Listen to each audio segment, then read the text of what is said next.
Hello मेरे प्यारे बच्चों। सो कैसे हैं आप लोग? मैं उम्मीद करता हूँ आप लोग ठीक होंगे और जहाँ भी होंगे बढ़िया होंगे। ठीक है, तो यहाँ पर आप लोग दिख रहा होगा, निम्नलिखित विकल्पों में से सही विकल्प चुनें।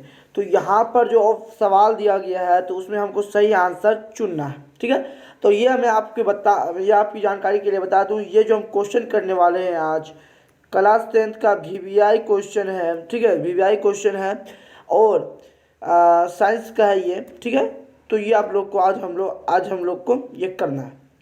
चलिए एक एक करके सवाल पे आपकी ओर बढ़ते हैं, सवाल की ओर बढ़ते हैं और एक एक तरीके से हर एक सवाल को अच्छी तरीके से समझते जाएंगे। विद्युत चुम्बक बनाने के लिए प्रायः किस धातु के छड़ का प्रयोग किया जाता है?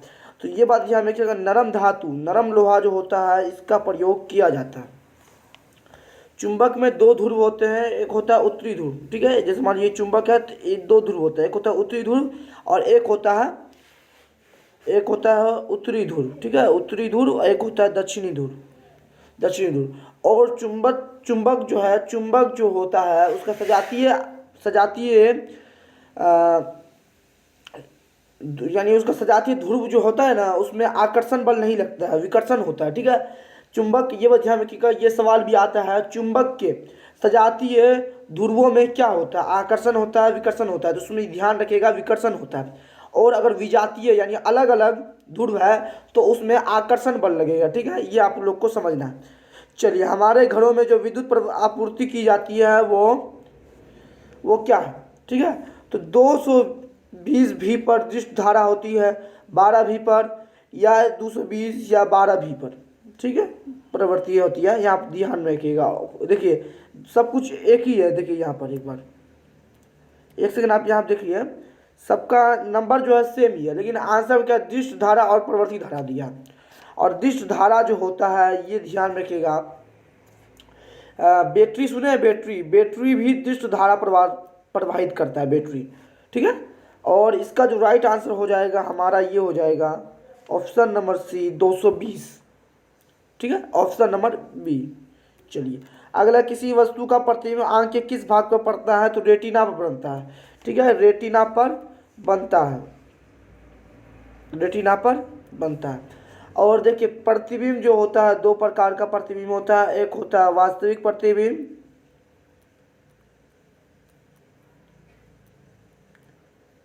वास्तविक और यानी काल्पनिक।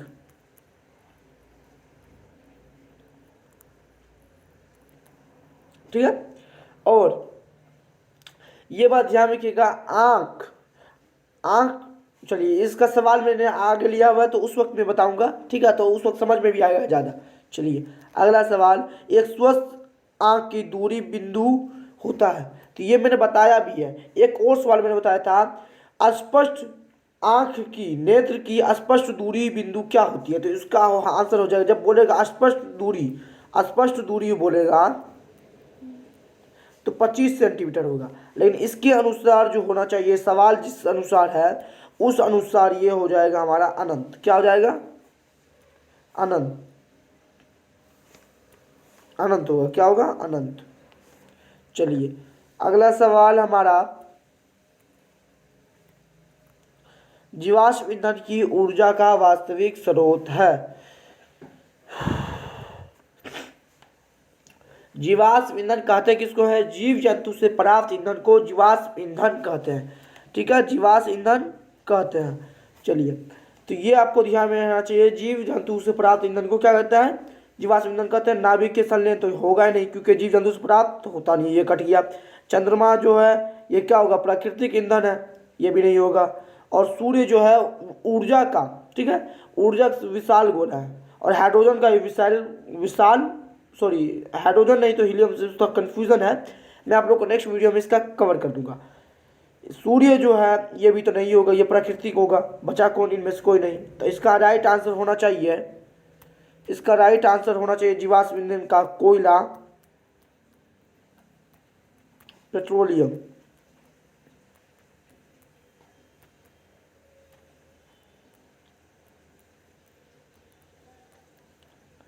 ठीक, चलिए विद्युत चुम्बकीय प्रेरक की खोज किसने की थी? अरे बाप रे, ये तो बहुत बढ़िया बात सवाल है। देखिए ये भी है सवाल, बढ़िया सवाल है, ठीक है, बढ़िया सवाल है। विद्युत चुम्बकीय प्रेरक की खोज, विद्युत चुम्बकीय, तो इसका राइट आंसर फेराडे। कौन होगा? फेराडे, ठीक है, फेराडे। और ये एक बात और ध्यान रखिएगा बउआ, बउआ ये जो है फेराडे, फेराडे विद्युत जनित्र का, विद्युत जनित्र का भी खोज इसी ने किया था। यही बउआ था जो विद्युत जनित्र का खोज किया था।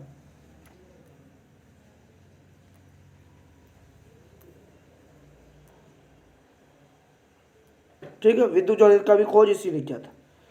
चलिए अगला सवाल, जो नेत्र निकट स्थित वस्तु को साफ नहीं देख सकता उस नेत्र को कहते हैं। देखिए इस पे ज़्यादा मैं बहस नहीं करूंगा क्योंकि मैंने इस पे ऑलरेडी एक वीडियो बना दिया, ठीक है, वो आप लोग देख लीजिए।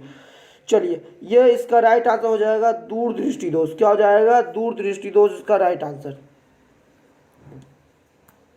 समीकरण CaCO3 ऊष्मा में रिएक्शन CaO प्लस CO2 किस प्रकार का समीकरण है? वियोजन, ठीक है, वियोजन, संयोजन, उभयगामी, प्रतिस्थापन। तो इसमें जो हो जाएगा ये हो जाएगा वियोजन, क्योंकि इसमें वियोजन अभिक्रिया उसको कहते हैं जिसमें ऊष्मा का कहते हैं वियोजन हो, यानी ऊष्मा निकले, ठीक है। इसमें क्या है? ऊष्मा, देखिए ये इसमें ऊष्मा दे रहा है और इसमें क्या निकल रहा है? ऊष्मा निकल रहा है, ठीक है। तो ये हो जाएगा वियोजन अभिक्रिया। चलिए अगला, साग सब्जियों को विघटित होकर कंपोस्ट बनना किस अभिक्रिया का उदाहरण है? ऊष्माक्षेपी अभिक्रिया। क्या हो जाएगा? ऊष्माक्षेपी अभिक्रिया जो होगा ये हो जाएगा ऊष्मा। वैसी रासायनिक अभिक्रिया जिसमें ऊष्मा का क्षेपण हो, ऊष्मा बाहर निकलता हो, अवक्षेप निकलता हो, उसे ऊष्माक्षेपी कहते हैं। और ऊष्मा शोषी, वैसा रासायनिक अभिक्रिया जिसमें ऊष्मा लेता हो उसे क्या कहते हैं? ऊष्मा शोषी रासायनिक अभिक्रिया कहते हैं। निम्नलिखित में कौन विजातीय यौगिक है? देखिए चलिए विजातीय यौगिक पे बाद में बात करेंगे। चलिए इसका पहले हम ये समझ लें, ये हम पहले समझ लेते हैं इसका।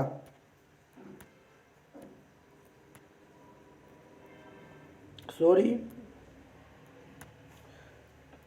देखिए चूना पत्थर का होता है CaCO3। इसको क्या बोलते हैं बउआ? इसको क्या बोलते हैं? इसको ये बात ध्यान रखिएगा, इसको जो है ना कैल्शियम, कैल्शियम कार्बोनेट बोला जाता है, calcium carbonate.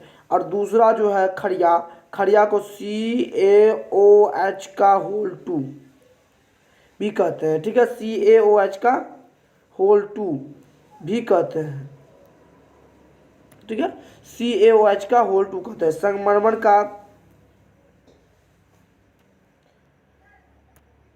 Sorry, plaster of Paris का जो है CaSO4 इंटू हाफ H2O होगा। क्या होगा? हाफ H2O, ठीक है। तो और ये संगमरमर जो है, संगमरमर की बात कर ले, संगमरमर बेचारा का है छूटेगा, CaCO3 इसको ही बोलते हैं, ठीक है। और इसको जब रासायनिक नाम अगर हम पढ़ेंगे, रासायनिक नाम, तो इसका जो रासायनिक नाम है इसको कहते हैं कैल्शियम कार्बोनेट। क्या कहते हैं? कैल्शियम कार्बोनेट, ठीक है। और इसका अगर रासायनिक नाम हम समझे तो इसको कहते हैं सोडियम बाइकार्बोनेट। सॉरी, इसमें सोडियम नहीं, कहाँ से आ गया, इसमें कैल्शियम होगा, कैल्शियम कार्बोनेट बोला जाता है। क्या बोला जाता है? Calcium carbonate. और इसको कहते हैं कैल्शियम हाइड्रोक्साइड, ठीक है, कैल्शियम हाइड्रोक्साइड। और इसको कहते हैं कैल्शियम सल्फेट, ठीक है। चलिए अगला, और इसका आंसर क्या होगा? आंसर जो हो जाएगा प्लास्टर ऑफ पेरिस, ठीक है, प्लास्टर ऑफ पेरिस हो जाएगा इसका राइट आंसर। निम्नलिखित में से पीएच का कौन सा मान क्षार के विलयन का मान देता है? ये सवाल वापस भी आया है, ठीक है, वापस भी मैंने पिछले वीडियो में भी कराया था क्षारक विलयन का।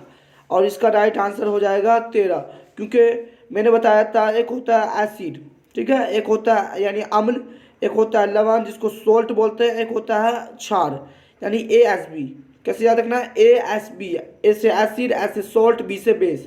1 से 7 तक अम्ल का होगा, 7 जो होगा वो नमक का यानी लवण का होगा, और 7 प्लस जो होगा वो क्षारक का होगा। देखो 2 आ गया तो यानी अम्ल का, 7 आ गया तो मतलब सोल्ट का, 6 आ गया मतलब अम्ल का, और 13 बच गया तो 13 हो गया ये। ठीक है, चलिए पूरा क्लियर, कोई दिक्कत? ठीक है, चलिए अगला सवाल, कौन सा धातु कमरे के ताप, अधातु कमरे के ताप पर द्रव होता है? देखिए, पारा, पारा ब्रोमीन Br होता है इसका, पारा का Hg, तांबा का Cu, ठीक है, एल्युमिनियम के Al, ये सब होता है। और अगर अधातु, देखो इसमें तीनों जो है, ये पारा, ये तीनों जो है, ये तीनों क्या है? धातु है। क्या है? ये तीनों क्या है? धातु है। अकेला जो बच गया वो धातु है। और राइट आंसर, जब ये तीनों धातु है तो अधातु बोल रहा है, तो राइट आंसर ब्रोमीन। क्या हो जाएगा? ब्रोमीन। और अगर ये पूछ देता सवाल में, देखिए यहाँ पर अधातु कमरे के ताप पर द्रव होता है, और ये बात ध्यान रखिएगा, ये बात ध्यान रखिएगा, पारा, पारा जो होता है द्रव होता है। ये एक ऐसा धातु है जो द्रव अवस्था में पाया जाता है। ठीक है, चलिए चलिए इसका सवाल भी हमने, शीशा और टीन के मध्य धातु को कांसा कहते हैं। ठीक है, सोल्डर कहते हैं, सॉरी, अच्छा सॉरी सॉरी, शीशा और मिर्च धातु को सोल्डर कहते हैं। क्या कहता है? सोल्डर। और किसी एक बुक में लिखा था, मैंने देखा था कि उसमें कांसा लिखा हुआ था उसमें। ठीक है, कांसा लिखा हुआ था। अगर आपको ऑप्शन में कांसा आए तो कांसा, कांसा मार देना, और अगर सोल्डर आए तो सोल्डर मार देना। चलिए, कोई दिक्कत नहीं। ऑक्सीजन के 2 परमाणु के बीच कितने आयन पाए जाते हैं? 2 आवंत पाए जाते हैं। ऑक्सीजन के 2 परमाणु के बीच 2 आवंत पाए जाते हैं। ठीक है, चलिए अगला सवाल, निम्नलिखित में से किस ये आप उपभोक्ता की श्रेणी में रखेंगे? तो किसको आप उपभोक्ता की श्रेणी में रख सकते हैं? तो ये क्या होता है, इसको आप रख सकते हैं जंगली जानवर को। उपभोक्ता मतलब क्या होता है? जो अपना भोजन खुद नहीं बनाता है, दूसरे पर निर्भर रहता है, उसको क्या कहते हैं? उपभोक्ता कहते हैं। ठीक है, एक होता है उत्पादक,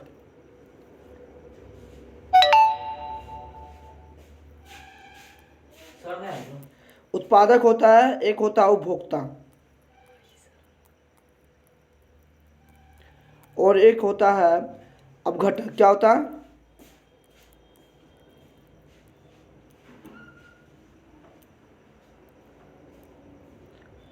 अपघटक होता है। ठीक है, ये 3 होता है। जो अपना भोजन स्वयं बनाता है उसको उत्पादक कहते हैं। ठीक है, उत्पादक किसको कहते हैं? जो अपना भोजन स्वयं बनाता है। और जो अपना भोजन नहीं बनाता है उसको कहते हैं उपभोक्ता। और जो इन दोनों पर निर्भर रहता है, आदि यानी मतलब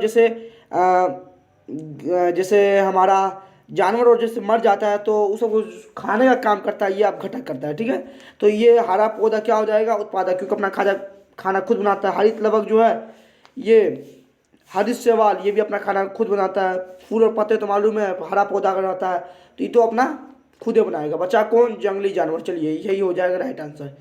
अगला, कवक में पोषण की कौन सी विधि होती है? स्वपोषी, मृतजीवी, संभोजी, इनमें से कोई नहीं। मृतजीवी मतलब ये होता है भैया, मृतजीवी मतलब मरा हुआ जीव, मरा हुआ जीव को खाने को मृतजीवी कहते हैं। स्वपोषी मतलब वो हो गया जो किसी दूसरे पर निर्भर नहीं रहता है। स्वपोषी एग्जाम्पल हम सब में लिख देते हैं। ये जो है स्वपोषी, स्वपोषी में हो गया हरा पौधा, हरा पौधा। ठीक है, हरा पौधा हो गया। मृतोपजीवी कवक हो गया, मृतोपजीवी कवक। संभोजी जो हो गया, संभोजी में हो जाता है ये वीनस फ्लैट ट्रैप, वीनस यानी जो फ्लैट ट्रैप। ठीक है, चलिए अगला सवाल, मुकुरन द्वारा प्रजनन किस में होता है? यीस्ट में होता है बाबू, यीस्ट में।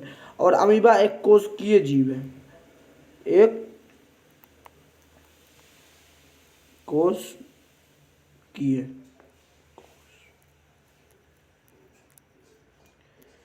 मानव मेटालिसिस थैली है नेफ्रॉन। क्या होता है? नेफ्रॉन। नेफ्रॉन।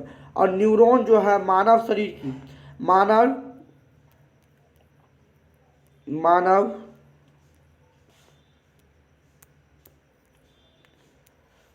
मानव शरीर की लंबी लंबी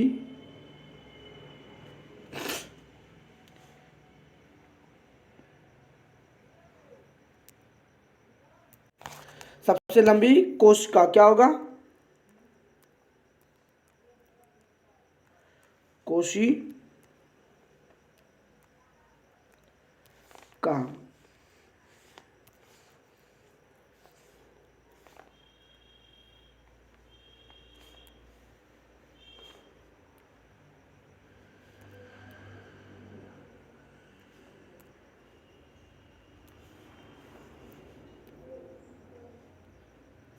ठीक है, तो चलिए अब ये जो मैट्रोकोन्डिया है, मैट्रोकोन्डिया इस पे ही बात कर लेते हैं। मैट्रोकोन्डिया, मैट्रोकोन्डिया जो है इसको कोशिका का पावर हाउस कहते हैं। क्या कहते हैं? पावर हाउस, यानी शक्ति गिरी कहते हैं। ठीक है। पुष्पी पुष्पी पौधे में लैंगिक जनन किसके द्वारा होता है? तो ये होता है फूलों द्वारा। ठीक है, फूलों द्वारा। जैसे मान लीजिए ये फूल है, ठीक है, तो इसमें जो भौरा और बैठता है तो ये फूल के द्वारा ही पुष्पी पौधे में लैंगिक जनन होता है, यानी फूल से ही फल का निर्माण होता है। तो ठीक इसी प्रकार ये लैंगिक जनन जो होगा फूल में ही सही होगा। निम्नलिखित में से कौन एक जैविक प्रक्रम द्वारा अपघटित होने वाला पदार्थ है? सूखे घास पत्ते, रबर, पॉलीथीन गैस, प्लास्टिक की बोतलें। रबर जो होगा, रबर इसका अपघटित होने वाले पदार्थ है। ठीक है, तो इसका राइट आंसर क्या हो जाएगा? रबर भैया, रबर हो जाएगा। तो आज के लिए हमने 20 सवाल कवर किए हैं। ठीक है, तो हमने 20 सवाल कवर किए हैं और आगे भी हम कोशिश करेंगे कि एसएसटी का जो है, एसएसटी का अब हम करने वाले हैं, क्योंकि मैंने 2 वीडियो जो है मैंने बना दिया है। मैंने 2 वीडियो जो है बना दिया है साइंस का। ठीक है, तो अब हम दो वीडियो बनाएंगे एसएसटी का, ताकि आप लोग का, क्योंकि सीरियल बाय सीरियल चले। और मैं कोशिश करूंगा कि ज़्यादातर ज़्यादा क्वेश्चन जो है यहाँ पर जो वीवीआई क्वेश्चन है वो सब मैं लेकर आऊँगा, मैं कोशिश करूँगा। ठीक है, तो आज के लिए इतना ही। मिलते हैं नेक्स्ट वीडियो में। जय हिंद, जय भारत।